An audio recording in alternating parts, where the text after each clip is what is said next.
కాజు paneer butter masala చూడడానికి చాలా టెంప్టింగ్గా ఉంది కదా. ఇది ఎలా తయారు చేయాలో చూద్దాము. ముందుగా స్టవ్ మీద పాన్ పెట్టుకుని ఆయిల్ వేసుకోవాలి. దాంట్లో లవంగాలు, యాలకులు, దాల్చిన చెక్క, జీలకర్ర, కొన్ని వెల్లుల్లి, కట్ చేసి పెట్టుకున్న అల్లము వేసుకుని ఒక 2 నిమిషాల పాటు ఫ్రై చేసుకోవాలి. ఇప్పుడు దీంట్లో ఎండుమిర్చి, కట్ చేసి పెట్టుకున్న 3 ఉల్లిపాయలు వేసుకోవాలి. ఇప్పుడు వీటికి సరిపడగా సాల్ట్ వేసుకుని ఫ్రై చేసుకోవాలి. ఇవి కొంచెం ఫ్రై అయిన తర్వాత దీంట్లో కట్ చేసి పెట్టుకున్న టమాటాలు తీసుకోవాలి.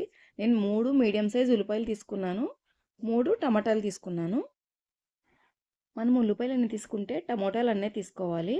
ఉల్లిపాయలు మీడియం సైజ్ ఉండాలి, టమాటాలు ఉల్లిపాయ కంటే చిన్న సైజు ఉండాలి.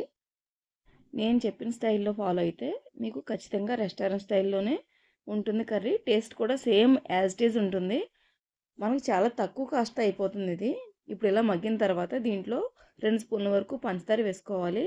పంచదార ఖచ్చితంగా వేసుకోవాలి, అప్పుడే టేస్ట్ అనేది యాడ్ అవుతుంది. ఇప్పుడు దీన్ని పక్కన పెట్టేసుకుని వేరే పాన్ తీసుకుని దాంట్లో కొంచెం నెయ్యి వేసుకుని జీడిపప్పు ఫ్రై చేసుకోవాలి.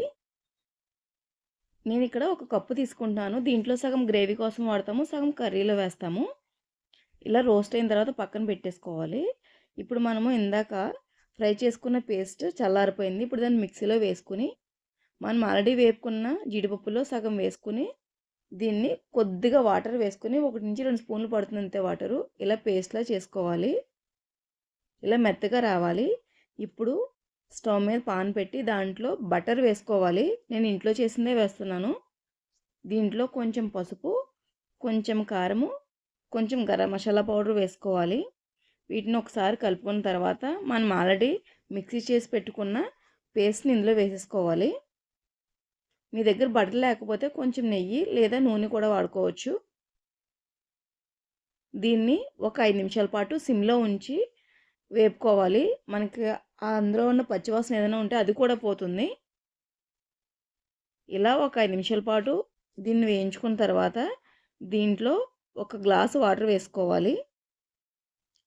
వాటర్ వేసిన తర్వాత గ్రేవీ వాటరు బాగా కలిసేలా కలుపుకోవాలి. ఇలా కలుపుకున్న తర్వాత మూత పెట్టి ఒక 5 నుంచి 10 నిమిషాల పాటు కొంచెం దగ్గర పడే వరకు దీన్ని ఉడకబెట్టుకోవాలి.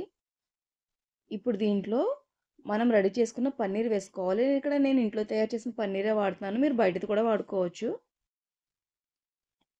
ఇలా కలుపుకున్న తర్వాత మూత పెట్టేసి ఈ గ్రేవీ టేస్ట్ అంతా పన్నీర్కి పట్టే విధంగా ఒక 2 నిమిషాల పాటు మూత పెట్టి మగ్గించుకోవాలి. 2 నిమిషాల తర్వాత దీన్ని బాగా కలుపుకోవాలి. ఇంట్లో చేసిన పన్నీర్ అయితే సాఫ్ట్గా ఉండి టేస్ట్ బాగుంటుంది. ఇప్పుడు దీంట్లో మనము మిగతా ఉంచుకున్న జీడిపప్పు వేసేసుకుని కలుపుకోవాలి. మీరు బయట పన్నీర్ అయితే ఫ్రిడ్జ్లో తీసింది అయితే కొంచెం హాట్ వాటర్ వేసి అందులో పన్నీర్ వేస్తే అది సాఫ్ట్గా అవుతుంది. అప్పుడు కర్రీలో వేసుకుంటే టేస్ట్ బాగుంటుంది. ఇప్పుడు దీంట్లో ఫైనల్గా కసూరి మేతి మీకు వీడియోలో చూపిస్తున్న విధంగా ఇలా నలుపుకొని వేసుకుంటే టేస్ట్ సూపర్ ఉంటుంది.